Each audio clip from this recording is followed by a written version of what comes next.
अब आज आप यहाँ पे टीएमसी हॉस्पिटल आए हैं, क्या परेशानी है आपको, क्या तकलीफ होती है? मेरा 2 साल से यहाँ डायलिसिस होता है। अभी हमारा अपेक्स का जब तक हमारा डायलिसिस होता है, अभी प्लेटिनम करके कंपनी आई है। जो टेक्नीशियन जितने भी इसने डाले हैं सब नो एक्सपीरियंस, 2-2 साल के एक्सपीरियंस वालों को डाले। हमारे को वो जम नहीं रहा है क्योंकि हमारे को इसलिए नहीं चल रहा क्योंकि हमारा रिस्क फिस्टोला है। वही फिस्टोला के कि जितने भी टेक्नीशियन आए हैं हमको पता है कि ये कहाँ कहाँ से आ रहे हैं, कितना एक्सपीरियंस है, हमने देखा है। उसके अलावा जो अपेक्स के लोग हैं, हम लोग चाह रहे थे लोग को ही यहाँ पे ट्रांसफर करें, बट उन लोग को सैलरी की वजह से वो लोग नहीं रुक रहे यहाँ पर। हमने ये बोला कि इन लोग को यहाँ रखो।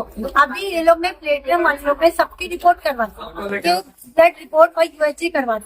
अभी तक हमने 2 साल से 3 साल से लोगों का वो हो रहा है डायलिसिस, पॉजिटिव नहीं आया, लेकिन अब उसने सडनली पॉजिटिव किया। ठीक है, 4 से 5 पेशेंट को पॉजिटिव बताए और सडनली बोले यहाँ डायलिसिस नहीं होगा। जो लोग अफोर्ड नहीं कर पा रहे बाहर जाने का, उनको सीधा बोले थाना जाओ।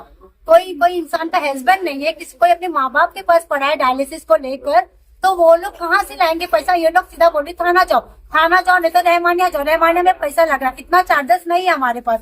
ठीक है, अब ये 2 साल से इन लोग ने पॉजिटिव, और हमारा अपेक्स है ना सर, हर 3 महीने पे वो ट्रिपल की रिपोर्ट कराता, जब पॉजिटिव नहीं आया सडन पॉजिटिव कर दिए। तो ये लोग ऐसा, और ना जितने भी लोग आए ना टेक्नीशियन लोग, किसी का भी इंटरव्यू नहीं, 2-2 साल का एक्सपीरियंस करके डाल दे रहे। आपको कैसा मालूम 2-2 साल का एक्सपीरियंस? हमने पूछा शायद कितने साल से, आप कहाँ से आए, कितने साल का बाद? 2 साल का। मतलब आपका बोलना है कि पहले बराबर हो रहा था आपका इलाज, अभी प्रॉब्लम आ रहा है। सडनली इन लोग ने ऐसा कर रहे, और ट्रिपल एच के सर 4 से 5 लोग का आप ऐसा बोलोगे सडनली की नहीं जाओ। अगर है भी पॉजिटिव तो आप पॉजिटिव मशीन अवेलेबल करो, सीधा भगा नहीं सकते डायलिसिस पेशेंट को, सीधी बात है। हम लोग ये चाह रहे हैं एक तो आप हो गए, और कौन है, और किसको क्या तकलीफ है? पॉजिटिव पेशेंट है, ताहिर अंकल पॉजिटिव। आपका क्या प्रॉब्लम है ताहिर? मैं भी 2-4 साल से डायलिसिस करा रहा हूँ, 2.5 साल हो गया करके। अब ये टेस्ट किया 10,000 का टेस्ट है, अब इतना कहाँ से लेके आएंगे? तो अभी आपको क्या मना कर रहे हैं लोग? हाँ, मना नहीं किया, टेस्ट ला के दिखाओ करके। अगर क्यों यहाँ पे टेस्ट नहीं हो रहा है? यहाँ नहीं हो रहा, महंगा टेस्ट है, मेट्रोपोलिस का टेस्ट होता है, ये बहुत महंगा आता है। इसको भी दिए ले। इसके पहले ये टेस्ट आपको कभी कराने बोले? निकोटू आ गया, दवा खाया वो निकोटू आया। अभी सब फाइल और सब कल मैंने देखे, उन्होंने बोला ठीक है करके फिर ये टेस्ट कराओ करके। अभी इतना पैसा लेके आगे करेंगे हम लोग। 5 लोग का बताते पॉजिटिव है, 2-5 पेशेंट हो, एक पेशेंट ने डामाडोल कर दी, मतलब चिल्लाई क्या ऐसा कैसा पॉजिटिव? अभी मैंने 2 महीने पहले कराई तो फटाक से रिपोर्ट देती, बोले नहीं तेरा पॉजिटिव नहीं है। तो तुम लोग रिपोर्ट के साथ खेल रहे, पेशेंट के साथ खेल लोग बताओ मैं सीधा कहना चाहती हूँ, या तो आप लोग बता दो कि पॉजिटिव है, या तो आप लोग डमाडोल करो मत। नहीं गलती हो गया, देखो तेरा पॉजिटिव नहीं चली आता। ये आपने मैनेजमेंट से बात करने की कोशिश की? यहाँ पे कोई सीनियर स्टाफ से बात की आपने? चिल्लाया, बोला, मैनेजमेंट तो फिलहाल आने रहे, जो गार्ड्स है वो आ रहे, जो एक सुपरवाइजर कौन है वो आके बात किए कि आप लोग चुप हो जाओ, ऊपर शांत हो जाओ, मैडम आएंगी बात करेंगे। कब मैडम आएंगे? हमारा डायलिसिस है, अभी हमने डायलिसिस भी नहीं लिया। अभी आप सुबह कितने टाइम से यहाँ पे रुके हैं? 11 बजे की डायलिसिस है, हम लोग 9 बजे यहाँ यूएचजी करवाए। हम लोग 10 बजे से, जो 10 बजे की डायलिसिस के है ना शिप वाले, वो सब यहाँ बैठे क्योंकि कोई डायलिसिस नहीं ले रहा। हमारा कहना मतलब ये है कि आप डायलिसिस दे रहे हो तो पहले हमारा ये सब मसला हल करो। आज इसका 11 बजे का डायलिसिस था, इसको भगा दिए। ये डायलिसिस नहीं करेगी सर, जिंदा रहेगी। डायलिसिस वाले लोग जी नहीं सकते एक दिन के बगैर। ये लोग सीधा बोले कि जाओ, कहाँ जाएगी वो? कोई भी हॉस्पिटल वाले डायरेक्ट नहीं देते, पहले रिपोर्ट मांगते। 2-2.5 हजार की रिपोर्ट कहाँ से करेगा इंसान? गरीब आदमी क्या करेगा? आप ये बताइए और इनसे पूछिए इस चीज का सवाल करो। पॉजिटिव मशीन डालने का वो बोलिए कि इतना 10 मशीन है ना, उसमें से एक मशीन पॉजिटिव का करो, क्योंकि पॉजिटिव इंसान किधर भागेगा भाई? कहीं मर जाए। पॉजिटिव वाले को क्या गुनाह है? पॉजिटिव आ गए तो किस चीज की गलती हो सकता है? मारने के लिए बोले बाहर लिख लो, ये लिख लो, ये लोग जो वॉचमैन लोग। तुम्हारा क्या है? तुम भी पेशेंट हो? तुम भी डायलिसिस के पेशेंट? वॉचमैन आते, गार्ड आते बात करने, जो मैंने वो नहीं आते, गार्ड आके बोले। मसला क्या है? ये लोग जो नए आए थे पेशेंट हो ना, उनको कुछ मालूमात कोई भी नहीं, किसी का किसी को तो भाई मालूमात नहीं है कि जो अब वो करेंगे, रोज पॉइंट चेंज करेंगे। मसला जानते हैं, मेन मसला है हमको जानकार, हम लोग को वो लोग नहीं चाहिए। हम लोग का उसका निकाले क्या मालूम है? वेटिंग के अंदर 100 आदमी है पीछे, और नहीं डायलिसिस होता है 60 आदमी। एक तो ओट बाई का भी तकलीफ है, एक ही ओट बाई आ रहा है। हाँ वो मतलब स्टाफ अभी तक है नहीं पूरा। लोग सबका क्लीन है, सबने तो प्लीज सर आप लोग से आज तुम देखो वेटिंग के अंदर सो आदमी हमारे पड़े। लिए हम डायलिसिस पेशेंट को भी आवाज किधर जाएंगे? बहुत परेशान है।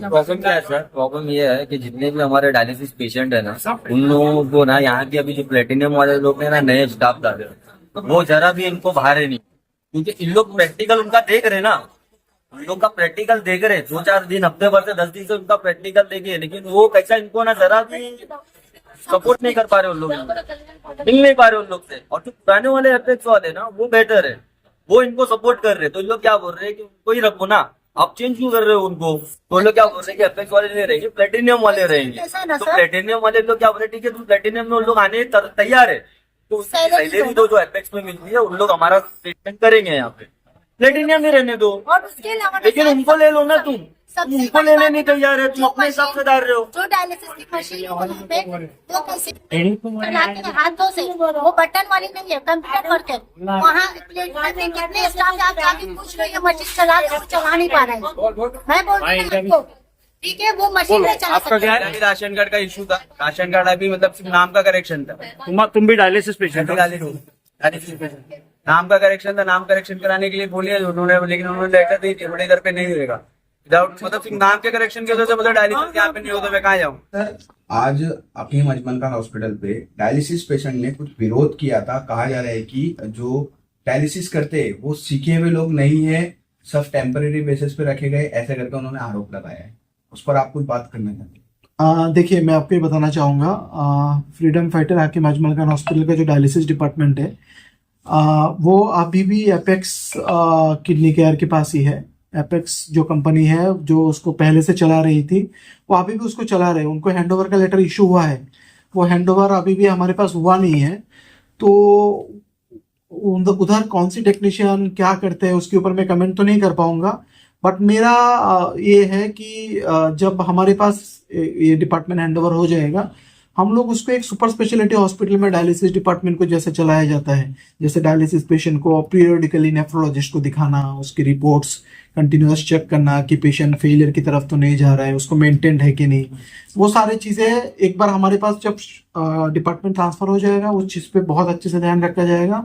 एंड एक सुपर स्पेशलिटी हॉस्पिटल में सिर्फ डायलिसिस नहीं दिया जाता, पेशेंट को बाकी भी एंसिलरी जो केयर्स लगते हैं या कभी आईसीयू की जरूरत लगती है वो भी हमारे यहाँ पे पेशेंट को मुफ्त में प्रोवाइड किए जाएंगे। वो लोग आपसे कुछ लोगों से बातचीत की है, डायलिसिस के जो मरीज है, पेशेंट है, उनसे आपने बातचीत की, उन लोगों ने क्या बताया, आपने क्या बताया उनको? मैंने अभी इनको बुला के लिया था मेरे कैबिन में, बिकॉज मेरा ये एक लाइफ का एग्जांपल ये है कि कभी भी कोई भी पेशेंट हो उसको डायरेक्टली मिलो तभी आप उनकी प्रॉब्लम को समझ सकते हो। तो मैंने जब उनको बुला के लिया तो मुझे उनकी जो इंक्वायरीज थी वो सब पता चला कि वो क्या बताना चाह रहे हैं। तो मैंने उनको एक ही चीज़ बताया कि मेरे हॉस्पिटल में रूल्स बहुत क्लियर है। मैं कोई भी स्टाफ, अगर मेरी कोई स्टाफ कोई गलती करता है तो मैं उनको पालता नहीं हूँ। मेरे स्टाफ को रूल्स एंड प्रोटोकॉल बहुत स्ट्रिक्ट है, उनको प्रोटोकॉल में काम करना होता है, पेशेंट को सबसे ज़्यादा प्रायोरिटी देना होता है मेरे स्टाफ को। एंड हम यही इंश्योर करते हैं, मेरे सारे हॉस्पिटल में रूल सेम है, पेशेंट फर्स्ट, पेशेंट के लिए ही हॉस्पिटल होता है और पेशेंट को केयर देने के लिए हम सब होते हैं। तो कब तक हैंड ओवर होगा? जैसे बताया जा रहा है एपेक्स को लेटर इशू किया गया है, तो आपके पास वो कब तक आ सकता है, ये आप चलाएंगे? लेटर तो उनको इशू हो चुका है, मुझे भी बोल दिया गया कि चालू करने के लिए, बट देन एपेक्स और टीएमसी का कुछ इशू होगा जिसकी वजह से वो हैंडओवर प्रोसेस अभी भी चल रहा है। जैसे हमारे पास हैंडओवर होगा, मेरे स्टाफ 25 दिन से ज्वाइंट है उधर पे, तो वो लोग टेक ओवर करेंगे। कार्ड भी था, राशन कार्ड भी था, वो आपसे मिलने कल तकरीबन 1.5 घंटे से 2 घंटे पे बाहर खड़े थे, लेकिन आपने उनसे मुलाकात नहीं की, ऐसा उन्होंने आरोप लगाया। और हमें इंटरव्यू भी दिया इस मामले पर कि मुझे पूरा दिन भूखा रखा गया, मुझे ऑपरेशन के लिए बोला गया, सुबह में ऑपरेशन है, दोपहर में बोले कि आपका पूरा डॉक्यूमेंट्स नहीं है और डिस्चार्ज दे दिए। डिस्चार्ज देने के बाद भी डिस्चार्ज कॉपी नहीं दी गई थी, कल उनको डिस्चार्ज कॉपी दी गई है। तो इस पर क्या कहना चाहोगे आप? देखिए, इस पेशेंट के बारे में मुझे कल रात को किसी वीडियो के थ्रू पता चला है। बाकी मेरे पास कोई पेशेंट मिलने आते, जैसा अभी मैंने बताया डायलिसिस पेशेंट, मैंने खुद उनको बुला के लिया। मुझे अगर ऐसा पता होता है कि मुझे सर मैं खुद 1.5 घंटा खड़ा था, आपके यामीन सर को कॉल कर करके मैं थक गया, आपको भी कॉल किया, आपने भी कॉल रिसीव नहीं की। मैं अगर हॉस्पिटल में रहता हूँ और पेशेंट है तो मैं उनसे ज़रूर मिलता हूँ। किसी कारण से अगर मैं नहीं मिल पाया हूँ या मुझे पता नहीं था उनसे मिलने के लिए, तो उसका मुझे खेद है। बट मैं जैसे बहुत लोग मुझे कल ऐसा बता रहे थे कि आप एक और प्रेस कॉन्फ्रेंस या एक स्टेटमेंट दे दो कि क्या क्या डॉक्यूमेंट लगता है फ्री ट्रीटमेंट के लिए। तो मैं आपके माध्यम से ये देना चाहूँगा कि पहला जो पेशेंट हम देखते हैं महात्मा ज्योतिबा फुले स्कीम, उसके लिए आपको एक बहुत इंपॉर्टेंट चीज़ का ध्यान रखना है कि आपका राशन कार्ड और जो आपका आधार कार्ड तो एक्टिव ही रहते हैं, आपका राशन कार्ड एक्टिव है कि नहीं। तो मैंने कुछ लोकल पॉलिटिशियन से भी मैंने ये रिक्वेस्ट किया है कि एक कैंपेन किया जाए मुंब्रा में। राशन कार्ड को आधार कार्ड से लिंक करना बहुत ज़रूरी होता है। अगर राशन कार्ड आधार कार्ड से लिंक नहीं है तो राशन कार्ड इनएक्टिव हो जाता है। उस दिन तो सर आपने बोले कोई भी राशन कार्ड कोई भी चलता है, but ration card active form में चाहिए। रेसिडेंशियल कोई भी एड्रेस चलेगा। एक एक पॉइंट करके आ रहा हूँ। पहले एमजीपी जो है स्कीम का बता रहा हूँ, उस स्कीम का बेनिफिट लेना होता है तो राशन कार्ड एक्टिव होना चाहिए आपका। तो ये मैंने सब पॉलिटिशियन से रिक्वेस्ट किया कि आप एक अपने अपने एरिया में आप एक कैंपेन चला के जो आधार कार्ड और राशन कार्ड को लिंक करने का है वो करा के लीजिए, जिससे जो लोग राशन के सामान नहीं लेते हैं, कभी लिया नहीं, जिनके इनएक्टिव स्टेज में आ गया राशन कार्ड, वो एक्टिव हो जाए। क्योंकि ट्रीटमेंट किसी भी समय लग सकती है। उस टाइम में अगर आपके राशन कार्ड एक्टिव नहीं है तो गवर्नमेंट हमें अप्रूवल नहीं देगा आगे के ट्रीटमेंट देने के लिए।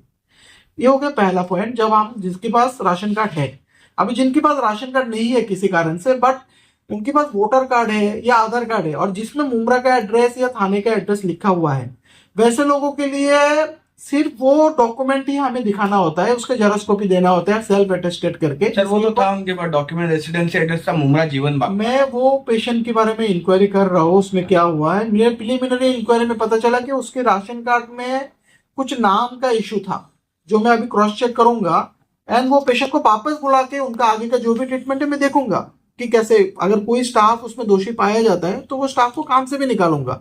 बट मेरा यही विनती है, प्रशांत सर करके कोई है आपके इधर, उसके ऊपर उनसे एक्शन। उन्होंने कहा कि आप जाके जितेंद्र अवार्ड को बोलो राशन कार्ड बना के देने, आधार कार्ड सही करवाने, तो आमदार ये काम करेगा क्या सर? वो स्टाफ आज आपको हॉस्पिटल में नहीं दिख रहा होगा। उसका कारण यही है कि हमने उसके ऊपर इंक्वायरी लगा दी है।